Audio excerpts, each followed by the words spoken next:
Nos vamos sentando, por favor. Muy bien. Estamos por orden. Sí, ya lo he hecho. Judith, ¿no? Sí, para si acaso, para no... Filomena y Montserrat.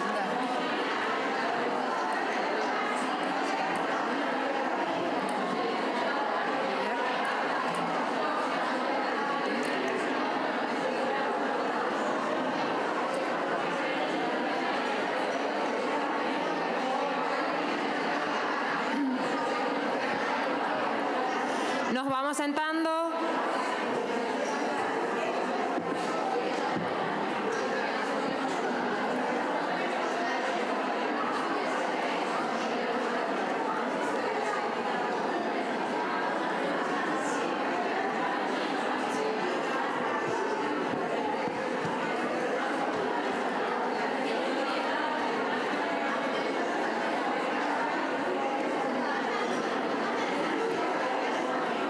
Ya empezamos.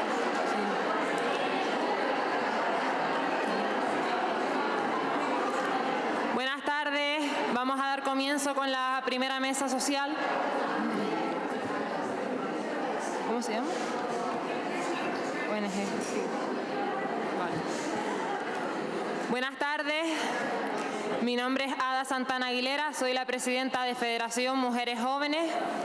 Soy la encargada de hacer la moderación de esta mesa. Agradezco al Instituto de la Mujer que haya confiado en mí y en Federación Mujeres Jóvenes, que es la entidad a la que represento para moderar esta mesa. Como bien decía, sí, Federación Mujeres Jóvenes, somos jóvenes, jóvenes menores de 30 años. Yo sé que no somos muchas en esta mesa, no en esta mesa, sino en este foro, que somos muy poquitas. Yo sé que jóvenes de espíritu somos muchas más, podemos sumarnos todas. Pero bueno.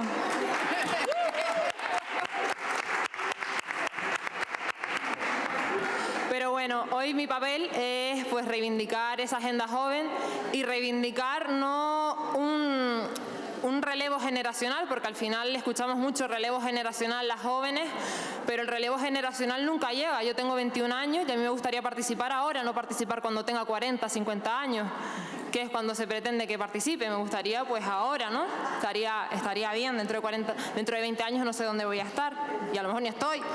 Entonces estaría bien poder aprovechar el momento.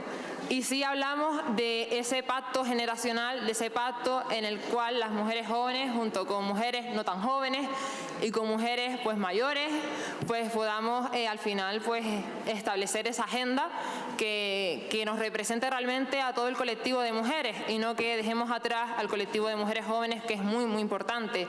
Ya hablo yo, que tengo 21 años y me estoy dejando detrás a chicas de 14 años que desde luego no se van a ver representadas en mí, porque es normal. Yo con 14 años no me vería representada en una chica universitaria. Tiene mucho sentido, al igual que tampoco me puedo ver representada yo en una mujer de 30 años con hijos. Es normal, es lógico, perdónenmelo.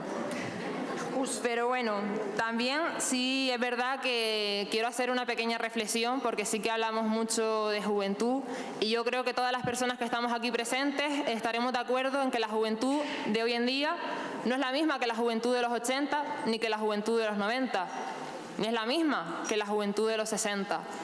Pero en cambio, los modelos de participación sí son los mismos. Hacemos que los jóvenes y las jóvenes del año 2019 participen igual que participaban hace años. Cuando me encuentro con una chica joven y me dice, ¿cómo puedes participar? Bueno, encuentra a 2 chicas más, haz unos estatutos, regístrate, crea una asociación. Todo, como entenderán, súper fanático. Yo les hablo de eso y les suena a chino. No se enteran absolutamente de nada ni les parece interesante. De hecho, yo se los digo como diciendo, pobrecita, y me va a hacer caso. Tenemos que pensar en, al final, que hemos avanzado, la juventud ha avanzado y también la participación debe avanzar. Tenemos las redes sociales, que yo sé que las redes sociales pues tienen sus pros, tienen sus contras, pero hay que saber aprovecharlas. Y para mí el claro ejemplo es Greta, una chica de 15 años sueca, que ha conseguido llegar al mundo entero y ha conseguido que ayer, 27 de septiembre, todos y todas saliéramos a la calle para reclamar esa emergencia climática. Para mí es un claro ejemplo y que bueno, luego la compañera Laura hablará, 1000 veces más que yo de este tema, porque yo de este pues no soy la experta, desde luego es ella, ya lo matizará muchísimo mejor que yo. Y sí que también quiero decir que si no hablamos que la participación de las jóvenes no es igual, la del 2019, que la participación de las mujeres de los 80 a los 90, tampoco son las mismas las necesidades. Mis necesidades no son las mismas que la de una mujer de 50 años, como es lógico. Al igual que una mujer de 60 años no se va a ver representada a mí, dirá, mira, la niña está de 20 años, ¿qué me va a contar a mí? Pues a mí me pasa igual. Y, por ejemplo, uno de los temas que para mí es el claro ejemplo, y voy a aprovechar hoy para hacer un poquito de publicidad, hoy 28 de septiembre, que es el Día de los Derechos Reproductivos y Sexuales, tenemos el tema candente, el tema del aborto, que para mí es el tema perfecto para demostrarnos que los derechos son circulares, que lo conseguido no está conseguido, sino hay que seguir peleándolo. Y el claro ejemplo somos las mujeres jóvenes. Es verdad que Gallardón no consiguió lo que quería, es verdad que conseguimos frenar esa reforma, esa ley que era aún más restrictiva que la de 1985, pero no se nos olvide que en 2015 sí se hizo una reforma. Se hizo una reforma que afecta especialmente a las mujeres jóvenes, a las chicas de 16 y 17 años que quieren abortar y necesitan un permiso paterno para poder hacerlo. En cambio, eso sí, decimos que la edad de consentimiento es los 16, pero hasta los 18 no tienes capacidad para decidir si quieres tener un bebé o no. Pero eso sí, también, con 18 te lo comes, porque es tuyo, aunque no hayas decidido querer tenerlo. Así que hoy les animo y les invito a que vayan a San Bernardo, que es de donde arrancará la manifestación para reclamar este derecho tan vital para las mujeres, que no se nos puede olvidar que a día de hoy muchos partidos todavía siguen poniéndolo en duda, y partirá a las 6 de San Bernardo y está convocado por el movimiento feminista de Madrid, si no me equivoco, les pido perdón, que yo soy de Gran Canaria, no me lo tengan en cuenta, me lío ya con tanto movimiento.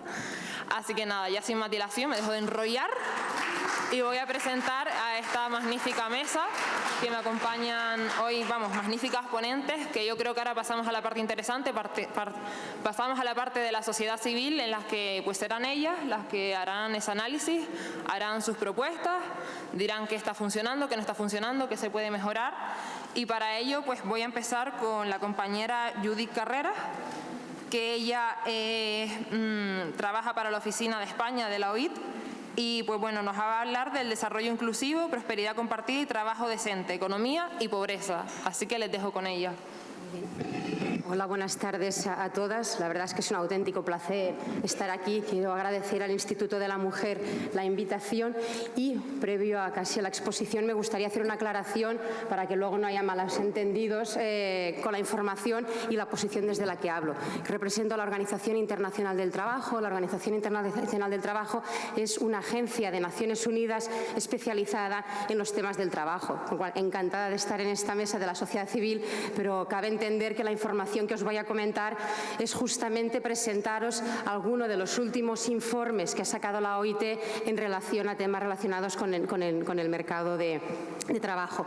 Una organización, y voy a hacer esas dos digresiones antes de entrar en materia, que este año estamos de aniversario, porque justamente se creó en 1919, hace 100 años yo diría bien llevados y con mucho futuro, y una organización también que justamente nació con un carácter tripartito, es decir, quien toma decisiones en la organización no son solamente los gobiernos, sino también la sociedad civil representativa del mundo del trabajo. ¿Eso qué significa? Las organizaciones de trabajadores a través de los sindicatos y las organizaciones empresariales. Es decir, que cuando pensamos en nuevas formas de participación hay que pensar que ya en 1919 se constituyó una agencia de Naciones Unidas con un carácter tripartito, donde la sociedad civil no era solamente consultada, sino que participa de las tomas de decisiones.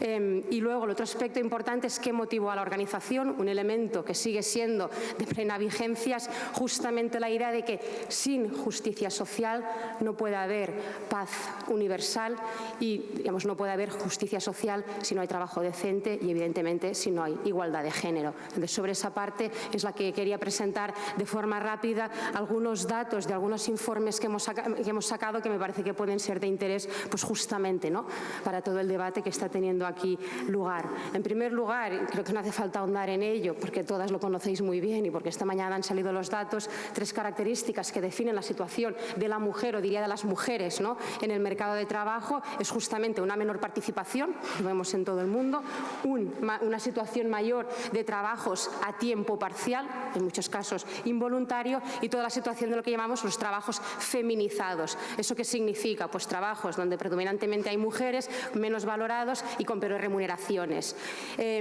Así digo, en términos generales, para entrar en la parte, ¿no?, que interesa, que es justamente señalar 3 aspectos en este momento que estamos también, ¿no?, de balance de estos 25 años, para constatar algunos elementos que nos preocupan. En primer lugar, hay que señalar que las brechas de género con respecto a estos indicadores esenciales del mercado de trabajo se han reducido, diríamos, no se han reducido de forma significativa en los últimos 20 años. Es decir, vivimos un momento donde se produjeron avances, pero en los últimos 20 años estos avances no han sido significativos con lo que respecta al mercado de trabajo. No solamente eso, sino que durante la crisis hemos visto que algunos de estos datos han sufrido retrocesos en los distintos países, diríamos, del mundo. Hay que entender que ese organismo internacional hace unos análisis, ¿no?, de tendencias a nivel global y luego también específicas, ¿no?, por regiones y algunas de países. Con lo cual, toca acelerar el ritmo. Y con lo cual la otra conclusión que se extrae de ello es que las políticas de igualdad de género deben ser centrales en justamente esa aceleración de los ritmos. En un momento y en un contexto donde además estamos viendo que están cambiando las sociedades y los mercados de trabajo de una forma trepidante, en lo que podríamos hablar una fragmentación continua del mercado de trabajo. Hay que analizar también, y ahora una breve referencia de ello al final, cómo toda la llamada revolución tecnológica, las respuestas al cambio climático, ¿no?, van a justamente, diríamos, entrar en relación con algunos desafíos que ya teníamos encima de la mesa.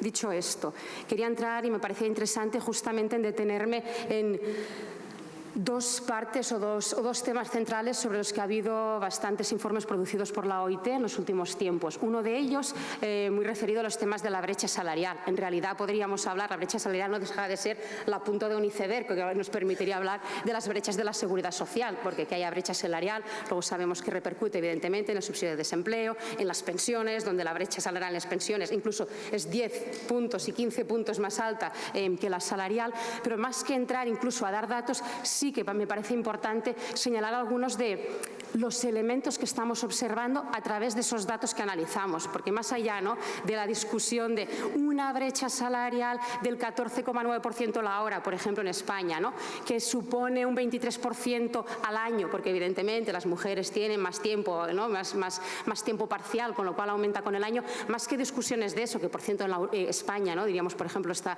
bastante en la media europea, lo importante es ver y entender por qué se produce esa brecha salarial, porque muchas veces se ponen discursos encima de la mesa que no necesariamente explican, ¿no?, lo que es la brecha salarial, y con lo cual para poder intervenir es necesario comprender. ¿Por qué digo eso? Porque en muchos casos, por ejemplo, se ha dicho el motivo de la brecha salarial es que las mujeres pues tienen, por ejemplo, menor nivel educativo que los hombres. Eso no solamente es cierto, sino que incluso si se divide diríamos, los salarios en deciles, en grupos de 10, vemos que las mujeres en todos los deciles tienen un nivel educativo más alto que los hombres que se encuentran en ese mismo decil. Es decir, que las mujeres estamos haciendo trabajos con mayores niveles de cualificación, pero con salarios inferiores, con lo cual el factor educación ya no puede ser un elemento que se ponga encima de la mesa.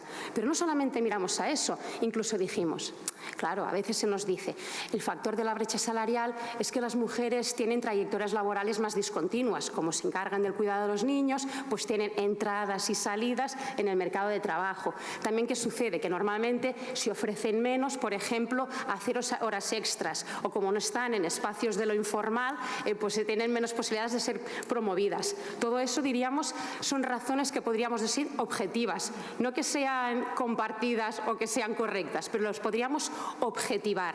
¿Qué se hizo en uno de los estudios de la OIT? Se intentó dar a estos elementos lo que llamamos un factor explicable. Y dijimos, bueno, vale, son elementos que no son correctos ni compartidos, pero tienen, diríamos, una base objetivable. Si restamos esa explicación, en principio no debería haber brecha salarial. Pero la cuestión es que en todos los países sigue habiendo una brecha salarial. Entonces, a ver, la explicación solo puede ser la discriminación. Y para ello podríamos hablar individualmente de varios países. Por ejemplo, Suecia, el país que se pone siempre, ¿no?, por tener justamente unos niveles de brecha salarial más baja. Cierto es, pero si le aplicas esto, resulta que las mujeres en Suecia deberían estar cobrando 2 puntos más que los hombres. Con lo cual debería haber una brecha salarial, pero a favor de las mujeres. Con lo cual el factor, ¿no?, de motivos, como decía, objetivos, que no compartidos, que no correctos, pero que podrían ser objetivables, no es suficiente para explicar que hay un elemento de discriminación.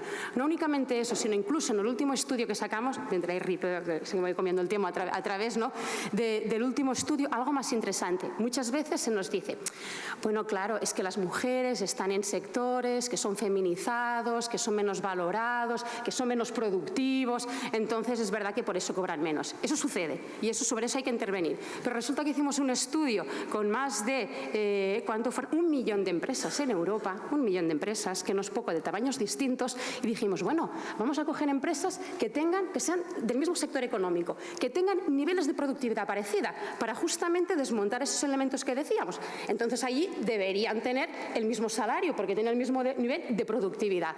Pues resulta que aquellas empresas que mayoritariamente había mujeres en la plantilla, cobraban un 15% menos que aquellas empresas mayoritariamente masculinas con los mismos, diríamos, de empresas de sectores de productividad parecido. ¿Qué pasa aquí entonces? Estamos hablando pues como de 3.500 euros brutos al año. Significa de nuevo que opera un factor de discriminación que ya no solamente los trabajos que hacen las mujeres, que están menos valorados en el sector cuidados, sino que en general la contribución de las mujeres en el mercado de trabajo sigue estando menos valorada que la de los hombres. ¿Por qué nos parece eso importante? Porque justamente es lo que os decía, nos permite entender mejor la brecha y actuar ante algunos discursos que se ponen encima de la mesa y a partir de aquí, ¿no?, sacar políticas públicas. Segundo aspecto que analizamos, el tema de la maternidad.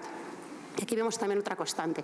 Se dice ese término que a veces no me gusta mucho, pero que es cierto, es que la maternidad penaliza. Y lo vemos también en este país.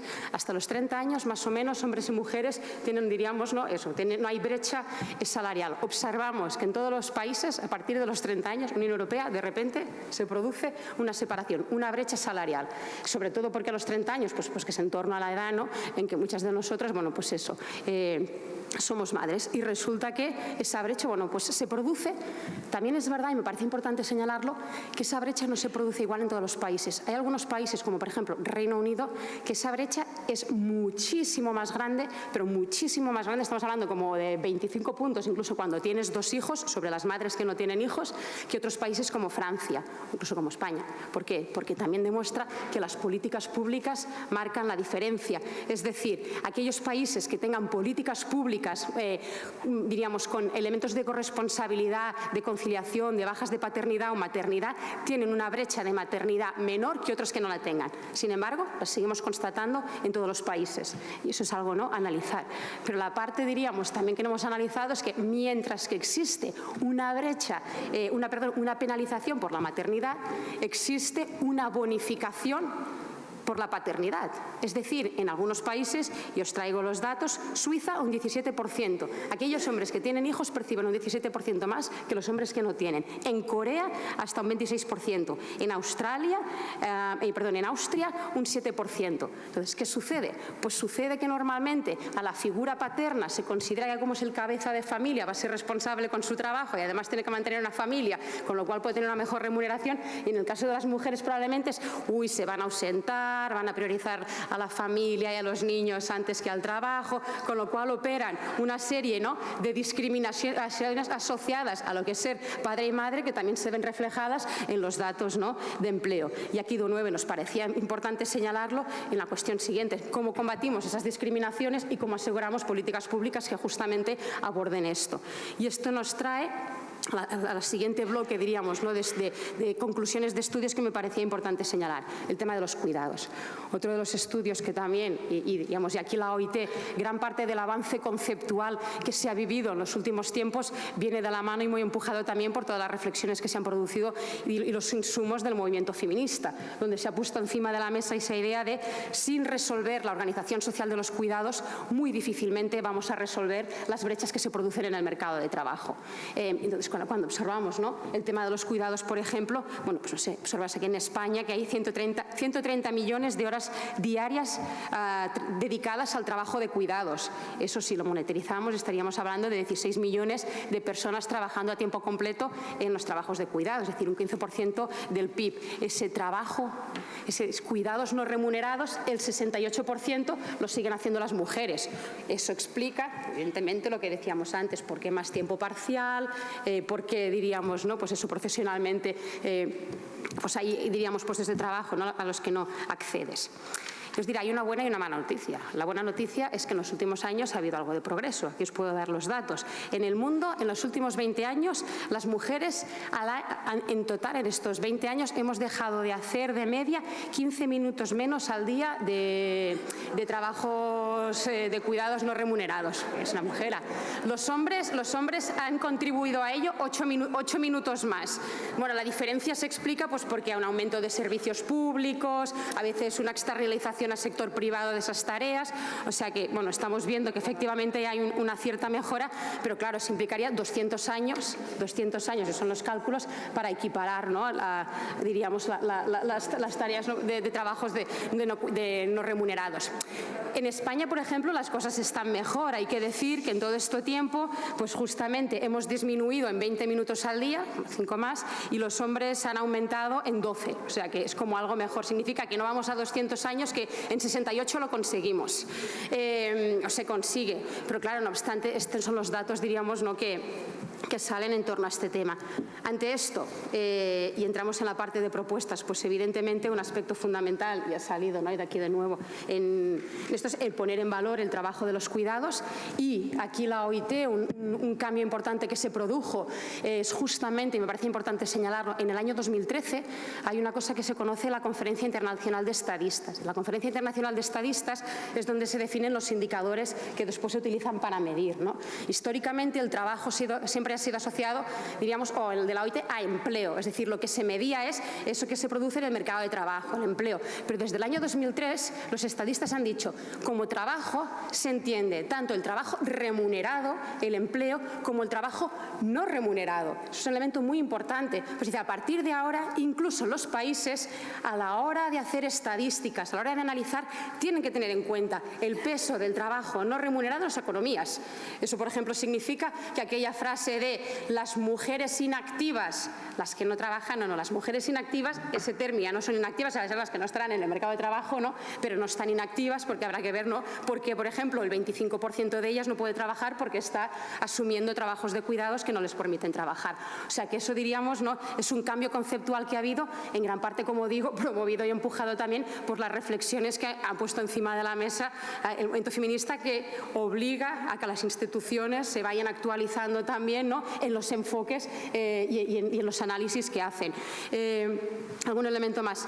Claro, evidentemente también en las recomendaciones que se hace se dice un futuro del trabajo tiene que tener tiempo para cuidar, o sea, tiene que haber tiempo para cuidar. ¿Eso qué significa? Pues, por ejemplo, medidas como los permisos de maternidad y de paternidad es fundamental, y aquí, por ejemplo, bueno, pues la decisión, no sé, del Gobierno de España es un elemento muy importante, ¿no?, en este sentido. Las políticas de corresponsabilidad son claves, o sea, esa idea, ¿no?, de tiempo para cuidar hombres y mujeres. Si justamente decimos que los cuidados es importante, ¿no?, pues tiene que existir tiempo para cuidar. Otro aspecto importante que se pone encima de la mesa es el tema de las políticas públicas, y más en Europa, con sociedades que están envejeciendo. A veces cuando hablamos de cuidados pensamos mucho, ¿no?, y algunas diríamos con una cierta edad más en la necesidad de escuelas de 0 a 3, pero realmente en Europa donde vamos a tener el gran reto es con una población que está envejeciendo, es cómo justamente, ¿no?, vamos a dar una vejez digna en términos de cuidados a todas aquellas hombres y mujeres que han trabajado, ¿no?, a lo largo de toda su vida. Y toda la cuestión de cómo se organizan los cuidados de mayores implica, evidentemente, recursos,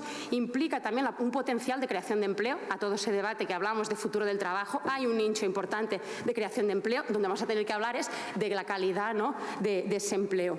Y aquí, por ejemplo, bueno, pues también señalar, ¿no?, la importancia, por ejemplo, del convenio 189 de la OIT, justamente, ¿no?, en trabajadoras domésticas. Hay 29 ratificaciones hasta la fecha, entre ellas, bueno, pues eso esperamos, ¿no?, ver a España, que es uno de los países que se sume pronto a ella también. Otros aspectos importantes que vemos, fundamental también la igualdad de oportunidades, en el puesto de trabajo, en las empresas, la acción que se haga en el acceso, en la promoción, en las políticas que tengan de cuidados y corresponsabilidad. Y luego otro tema muy importante, que también ha habido estudios sobre eso, pero no me voy a detener, solo voy a dejar un nombre encima de la mesa, lo que hablamos de las paredes de cristal. En algunos casos estamos observando que las mujeres están entrando con fuerza, por ejemplo, incluso en sectores tecnológicos, pero ¿qué sucede? Que cuando tú miras en los distintos departamentos donde están concentradas, la gran mayoría están en recursos humanos, pero en las cuestiones que se llaman los core, fundamentales, en temas más de visión estratégica, tecnológica, justamente en esas no están las mujeres, con lo cual no solamente la entrada en ciertos sectores, sino incluso ver cómo entran en esos sectores. Además, diríamos, del techo de cristal, del suelo pegajoso, tenemos que hablar de esas paredes de cristal dentro de las empresas. Luego otro, y ya voy terminando, dos aspectos más, violencia y acoso en el trabajo. No me he detenido mucho en ello, pero una de las cuestiones fundamentales en el puesto de trabajo, que en muchos casos también nos impide a las mujeres poder tener desarrollos profesionales plenos, es justamente las situaciones de violencia y acoso que pueden estar viviendo en el trabajo. En junio de este año, la OIT, en el marco del centenario, justamente ha aprobado el primer convenio a nivel internacional que diríamos, pues eso, es un convenio de violencia y acoso en el trabajo, para justamente abordar esta cuestión. Y aquí nos parece evidentemente muy importante tanto su ratificación como luego su aplicación. También sabemos que los convenios generan un momento, diríamos, político de debate de esos temas que pueden permitir que las agendas avancen bien allá. Y esta mañana, de hecho, el Instituto Europeo por la Igualdad de Género ya ha puesto muchos datos encima de la mesa sobre ello. Dos aspectos más, voz y representación, algo fundamental, y lo vemos en la parte sindical. Y ya termino con esto. Parte de los debates que hemos tenido están muy vinculados a lo que hablamos un futuro del trabajo inclusivo. Hablamos de las grandes revoluciones encima de la mesa, ya no de futuro, sino de presente. Toda la cuestión de la revolución tecnológica, justamente es fundamental asegurar que en esos cambios que se están dando no solamente no se perpetúen o ahonden algunas de las dimensiones que comentábamos, sino que permitan abordar algunas de estas brechas. Y ya estamos viendo los retos en logaritmos y demás. Y lo único que hay que decir es que no tenemos 200 años, tenemos la Agenda 2030 que nos dice que como máximo para 2030 lo tenemos que tener solucionado, con lo cual ya diría eso de no es una agenda para mi hija, para cuando llegue mi hijo y mi hija, no es una agenda de la cual diríamos profesionalmente quiero, diríamos, verla en mi vida profesional, con lo cual eso, 200 años como máximo hasta 2030. Y hay que decir que foros como estos, espacios como esto y el trabajo ingente, increíble que hacéis muchas de las organizaciones que estáis aquí, eso es que realmente permite, y estoy convencida que ahora que no tengamos que ir a esos 200 años y que para 2030 como pronto o como tarde, diría, lo tengamos. Pues muchas gracias.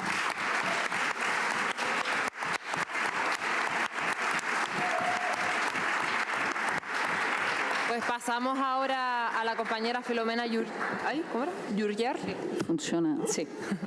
Que ella nos va a hablar, ella es representante de la Federación de Planificación Familiar Estatal y nos va a hablar sobre la erradicación de la pobreza, protección social y servicios sociales. Tiene la palabra.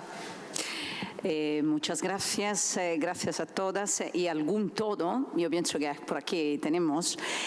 Ante de todo, yo soy de la Federación de Planificación Familiar, que es una de las organizaciones parte de la plataforma de Beijing +25, y esta plataforma está trabajando desde algunos meses y trabajará todo el año, y estamos trabajando siempre en realidad sobre los temas que incluyen la agenda de Beijing +25. Yo voy a dar algunos datos que están más vinculados claramente a salud, porque el tema que nosotros en particular tratamos en la federación, pero que tratamos también en el ámbito de la plataforma. La salud como un motor importante para la erradicación de la pobreza, la protección social y los servicios sociales. Quiero decir, en la protección social voy a transmitir algunos mensajes importantes porque no tenemos muchísimo tiempo, visto que tenemos justamente hoy la celebración y la manifestación en favor de los derechos reproductivos y sexuales. Son son la salud, la educación, entre algunos, pero entendemos que son algunos de los más importantes: la salud, la educación, el empleo y vivir en un mundo sin violencia. Hemos hablado con Judith del empleo y también en parte has hablado también de la educación, que decir, de cuanto las mujeres que han podido terminar su ciclo formativo sí que consiguen entrar en el mundo del trabajo. El problema luego es el techo de cristal y la discriminación que hay dentro. Pero sí que tenemos que entender que si miramos lo que pasa en Europa, claramente hay un desarrollo desigual, y esto yo pienso que es muy importante destacarlo. Hablaré luego de España, pero sí que quería daros algunos datos importantes, sobre todo en términos de acceso a lo que es la salud, en particular de la salud sexual y reproductiva en Europa, sobre todo en los países del este. Por ejemplo, en Europa el nivel del uso de contraceptivos modernos es muy bajo. Es más bajo en media, en promedio, en algunos casos de lo que encontramos en los países en vía de desarrollo. Quiere decir, el 36% de la población, ni siquiera el 36% de la población de Albania, de Azerbaiyán, de Bosnia y Herzegovina, de Tayikistán, por ejemplo, estamos hablando, claro, de los países que están en la parte de la Europa del Este, no tienen acceso. Esto quiere decir que no tienen acceso asequible, fácil y de contraceptivos modernos, y esto crea todo es un factor importante porque crea unas consecuencias a cadena. Quiere decir, un embarazo temprano y adolescente aleja muchas veces a las jóvenes de lo que es la educación, y esto le aleja de todo el ciclo luego de su vida, que puede ser sea productiva en el mercado del trabajo, sino también de su vida normal, como persona que pueda y como mujer que pueda superar lo que son los factores limitantes que tiene nuestra emancipación. Estos son algunos datos de la Unión Europea que quería comentaros. Siguiendo un poco lo que tú estabas comentando de los jóvenes, tenemos que considerar una cosa muy importante, que en Europa hay 90 millones de jóvenes y muchos de ellos, por esta razón, no tienen acceso a lo que son los servicios de salud sexual y reproductiva. Y para mí eso sí, y para todas nosotras sí que eso es un factor muy importante. En Europa, por lo que dice el barómetro de 2017, el 91% de los ciudadanos y ciudadanas consideran que es muy importante garantizar una sociedad justa, democrática e igualitaria. Y en muchísimo, como Tratado Europeo, Carta de los Derechos Fundamentales de la Unión Europea, como también el Consejo para el Desarrollo, dice que una de las partes importantes es respetar lo que son los acuerdos, como los acuerdos de la de la plataforma de Beijing, como también los acuerdos que se adquirieron durante la Conferencia Internacional sobre Población y Desarrollo del Cairo. Esto quiere decir fomentar la protección y el cumplimiento de los derechos de todas las personas, tener el pleno control, y eso es muy importante que lo diga la Unión Europea, porque la verdad que a nivel internacional ahora estamos teniendo muchísimas dificultades para incluir esta palabra, el control sobre la sexualidad y su salud sexual y reproductiva, y a tomar decisiones con libertad y responsabilidad. Ahora, con libertad y responsabilidad son dos palabras que se están utilizando muchas veces en inglés también cuando nos referimos a los jóvenes, cuando nos referimos a educación sexual. Quiero decir, se habla mucho más de responsabilidad y no de edad adecuada. Eso empiezo un poco a hablaros porque muchas veces hacemos trabajo de incidir en lo que son los acuerdos finales y incidimos sobre los gobiernos para que puedan incluir en el lenguaje un lenguaje nuevo que pueda ser considerado como un lenguaje acordado. Y esto de la responsabilidad es un elemento muy importante.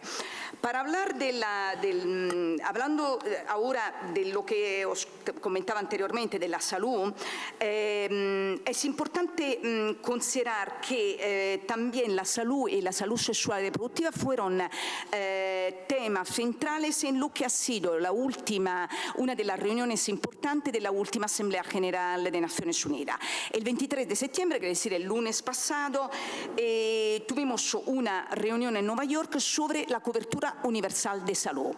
Ha sido una reunión muy importante, a nosotros nos parece normal, aunque sí tenemos muchos casos de copago, y eso es una de las luchas que tenemos, pero en muchos países no hay cobertura, y también en Europa, en muchísimos países de la Europa occidental, las usuarias tienen que pagar una parte, la otra parte, aunque sí pagada en principio por ella, se cubre por parte de la Seguridad Social, pero sí que hay un copago ya definido, digamos, y preestablecido.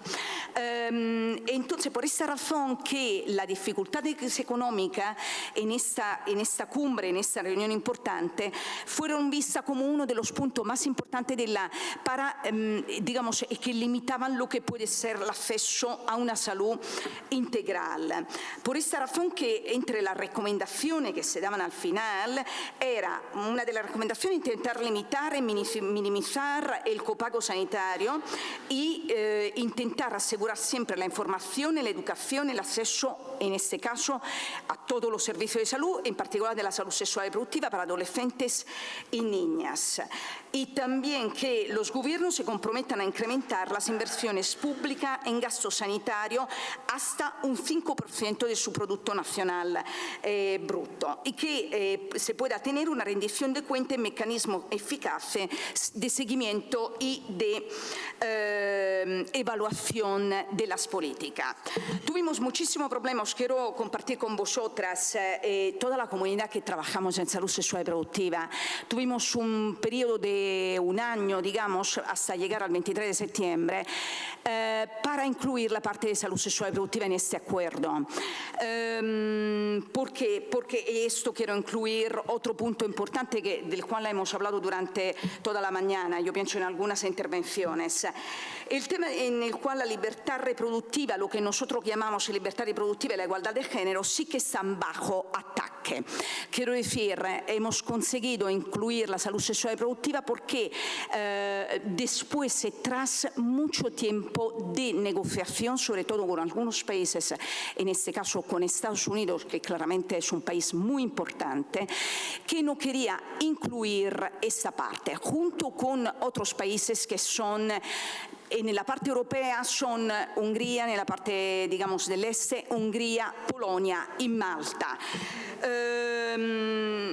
¿Por qué os digo eso? Porque yo pienso que muchas de nosotras que estamos o no estamos en asociaciones feministas y que trabajamos con las mujeres, sí que sentimos que esto es un momento clave para poder juntarnos, ser fuerte y coordinada en lo que es, digamos, la resistencia y también la reacción, en lo que es todo un movimiento, nosotros le llamamos coercitivo.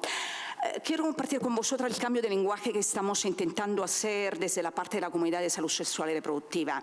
Y me escucharéis hablar un poco de la libertad reproductiva, porque pensamos que la libertad es una cosa muy importante y quizá tenemos que recalcar la libertad en ese sentido, porque llegamos más allá de lo que hemos hecho hasta ahora. Yo pienso que hay que considerar esto, ante de todo, como también el tema de considerarlo como coercitivo. Quiero decir, en Malta, os voy a dar algunos elementos, en Malta las mujeres no pueden no llevar adelante un embarazo que no está planificado. Quiero decir, de una manera coercitiva están obligadas a llevarlo a cabo. Eso es muy diferente como mensaje, lo digo aquí que somos, digamos, en confidencia, diría, que es muy importante decir esto, quiero decir, es alguien que me está obligando a hacer una cosa que yo no quiero hacer. Y eso es fundamental decirlo, y no decir el contrario, quiero decir, le hemos dicho siempre y está bien, pero ahora tenemos que cambiar el lenguaje. Y eso es una cosa, como también en Rusia, es una acción os agradezco, pero es un trabajo muy grande esto porque tenemos que cambiarlo desde la base. Por ejemplo, en Rusia también se está haciendo un bullying muy importante contra todos los movimientos y toda la comunidad LGTB, por ejemplo. Y también en Lituania, otra cosa, no tenemos ley que pueda permitir o dar esa libertad reproductiva a las mujeres. Estos movimientos y estos partidos, porque muchos de ellos son partidos y eso lo sabemos, no tienen unos presupuestos muy transparentes y muchas veces se basan sobre un presupuesto de financiación, claramente, y que muchas veces se basan sobre un lenguaje que va desde cogiendo lo que estamos haciendo nosotros como una obligación, es decir, obligar a las mujeres a abortar. No sé si os acordáis también el discurso que hacía Gallardón cuando hablábamos de violencia, ¿no? O que hablábamos de aborto, como el tema de que la sociedad no permite a las mujeres poder tener hijos. No sé si os acordáis. Era un tema increíble esto, porque en aquel momento no nos dimos cuenta. Y luego sí, que esto era el inicio de un nuevo lenguaje. Por esta razón que yo pienso, que pensamos todas, ante todo, intentar salvaguardar el derecho de todas las personas a vivir en una vida reproductiva libre y segura de discriminación. Trabajar para erradicar la desigualdad de género y la violencia contra las mujeres, y eso estamos, ya Montse nos hablará en 2 segundos. Denunciar con firmeza todo el discurso regresivo que tenemos y evitar la prolongación de leyes y políticas que socavan la igualdad de género y la salud y los derechos sexuales y reproductivo, y conseguir que la Unión Europea considere una prioridad política ofrecer iniciativas de largo alcance para cambiar las normas sociales, así como también intentar desde un punto de vista administrativo y burocrático revisar lo que son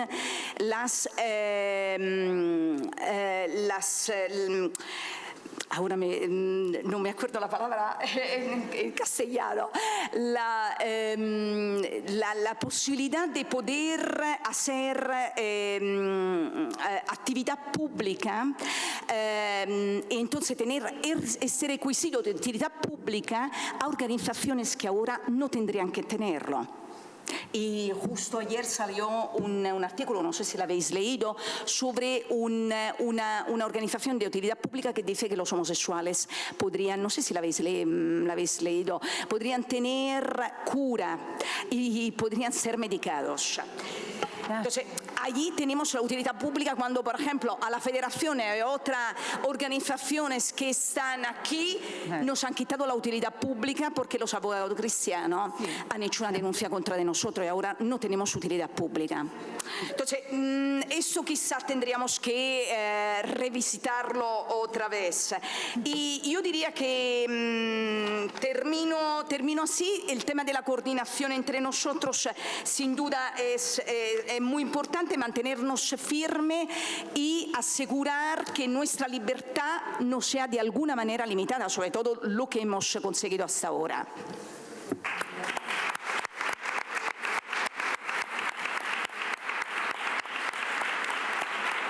Muchísimas gracias. Muchísimas gracias. Y pasamos ya a la última ponente de esta mesa, que es Montserrat Vila, que representa a las plataformas de Estambul, Sombra y Beijing más 25, y que nos hablará de erradicación de la violencia, los estigmas y los estereotipos en medios de difusión. Tienes la palabra. Muchas gracias. Buenas tardes a todas. Primero, dar las gracias a esta buena organización que habéis hecho con estas jornadas. Yo estoy en la plataforma CEDAW Sombra, Estambul Sombra y Beijing. Estamos todas en una. Yo empezaría por decir que creo que este siglo XXI será el de la erradicación de la violencia machista. Soy optimista.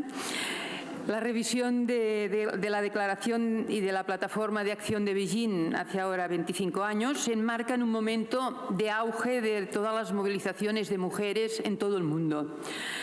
El reto para el feminismo y el movimiento por los derechos de todas las mujeres del mundo es situar esta movilización hoy, como ayer, como pasó en Beijing, como un punto de inflexión que cambie las estructuras de la sociedad actual, poniendo en el centro la vida de las personas, haciendo impensable la violencia contra las mujeres, tal como decía el lema de Beijing, ¿no? Mirando el mundo con ojos de mujer. La violencia contra las mujeres, tal como dictan todas estas y recomiendan estas diferentes convenciones que analizamos estos días, es estructural. Deviene de esta dominación y sumisión de los hombres sobre las mujeres en todos los ámbitos y en todas las esferas de la vida, ¿no? Es la violencia que sufren las mujeres solo por el hecho de haber nacido mujeres y la que ejercen los hombres por tener este mandato social de dominarlas. Esta violencia procede sobre el patriarcado como un orden que está basado en esta autoridad, liderazgo y poder de los hombres sobre las mujeres, ¿no? Las violencias de género en sus distintas manifestaciones, violencia sexual, acoso, violencia obstétrica, utilización de la violencia contra las mujeres en los conflictos armados y un largo etcétera, han sido y son normalizadas y justificadas en la sociedad con múltiples mitos, estereotipos de género y siempre justificando desde Aristóteles hasta nuestros días. Las mujeres hemos sido calificadas de no personas, seres sin alma, instigadoras de todos los males, provocadoras de las violaciones y de los crímenes que nos acechan. Hemos sido siempre la costilla de Adán, ¿no? Desde hace unos 4.500 años, según dice Gerda Leder, una antropóloga, el patriarcado ha sido adoptado por todos los sistemas económicos a través de los tiempos, a partir de una cultura y una moral que es entendida, aprendida y practicada de generación en generación y sirve para mantener las desigualdades, las discriminaciones y las agresiones contra las mujeres como si fuera un fenómeno natural, biológico, legitimado y, por tanto, permitido en todo el ámbito social. Es una opresión que impide los derechos y las libertades y la igualdad efectiva. El punto de inflexión que en estos momentos está en las movilizaciones de estos últimos años está en que se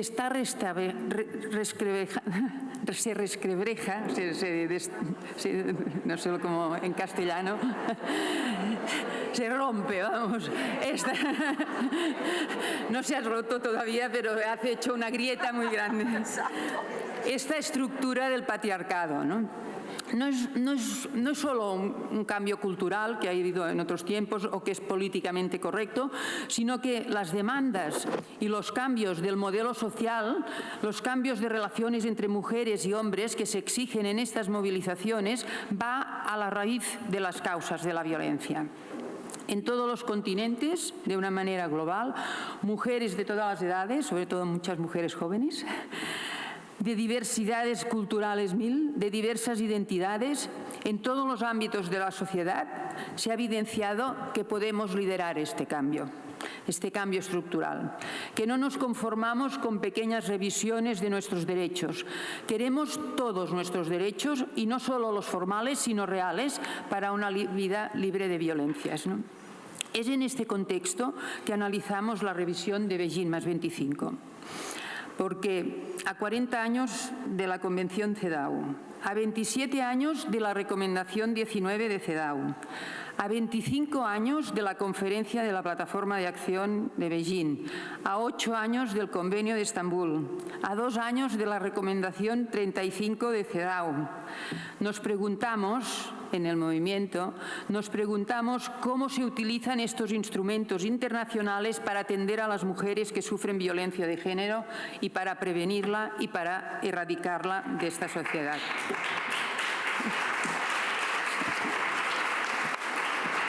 Al firmar estas convenciones, los Estados son responsables de todos los actos u omisiones de sus órganos, sus agentes, y estos agentes cuando constituyen violencia contra las mujeres.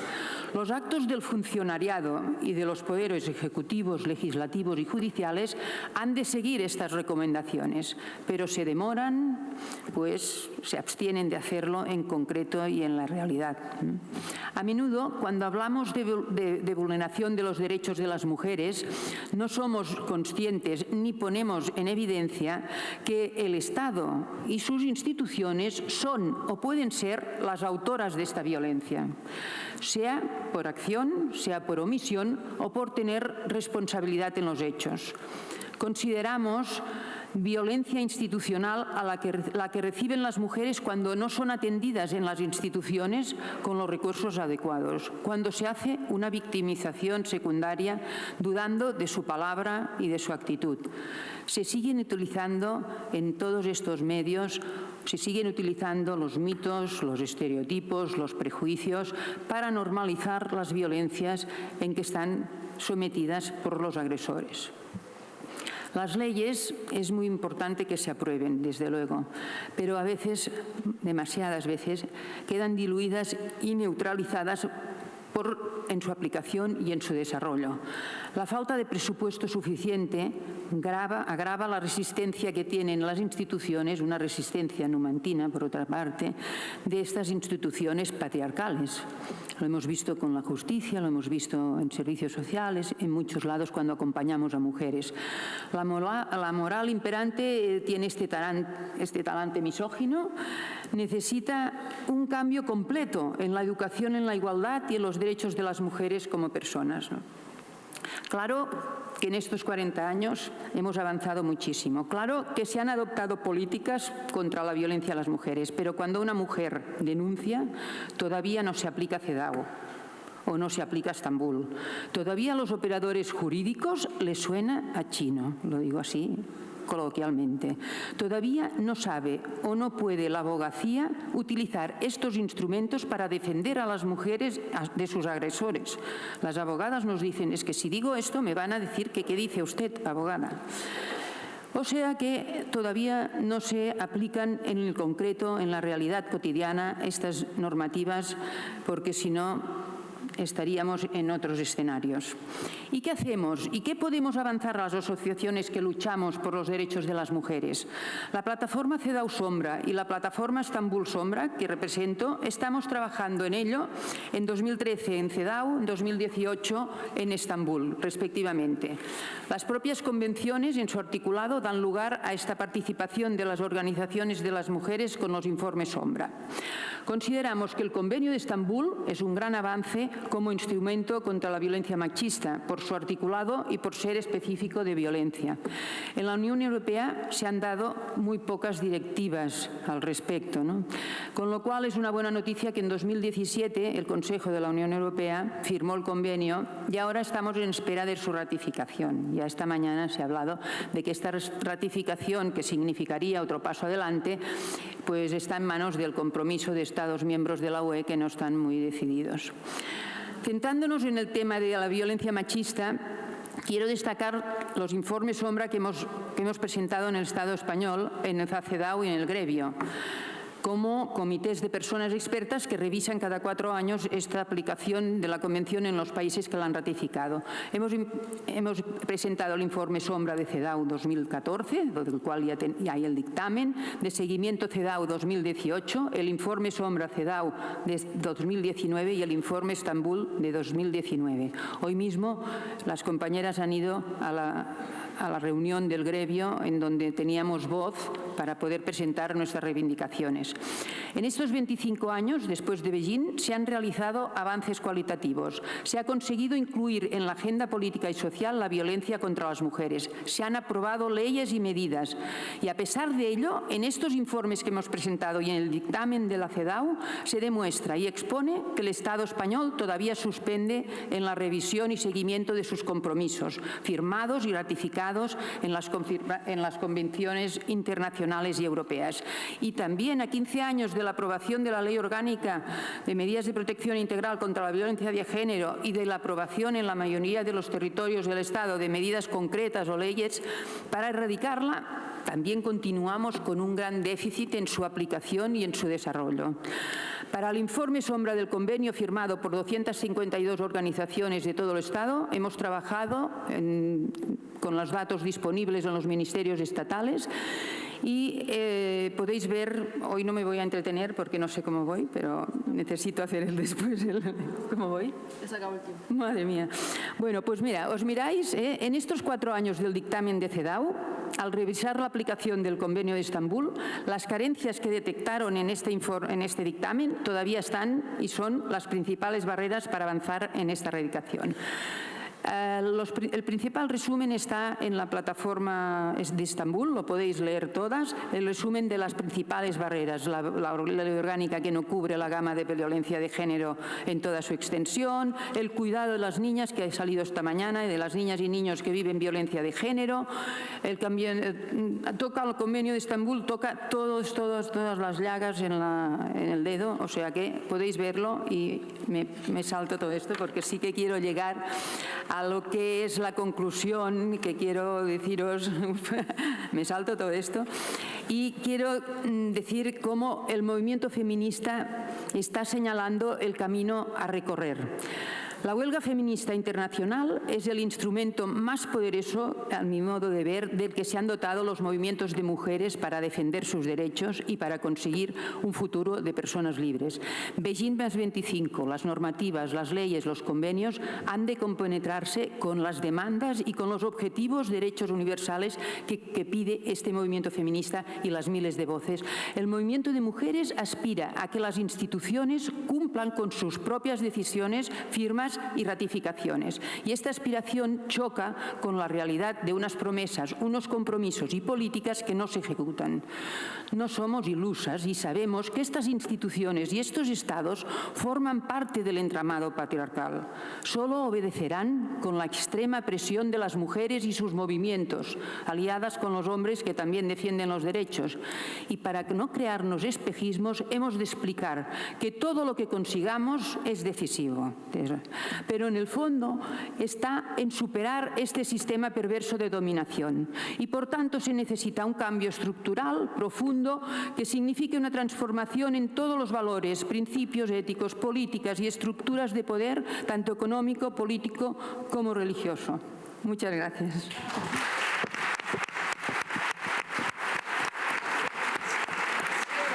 Muchas gracias.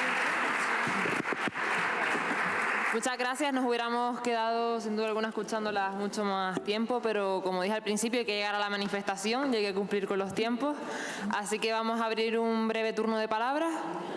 ¿No? Bueno, pues no se abre turno de palabras, nos despedimos, así que muchas gracias y que siga la siguiente mesa.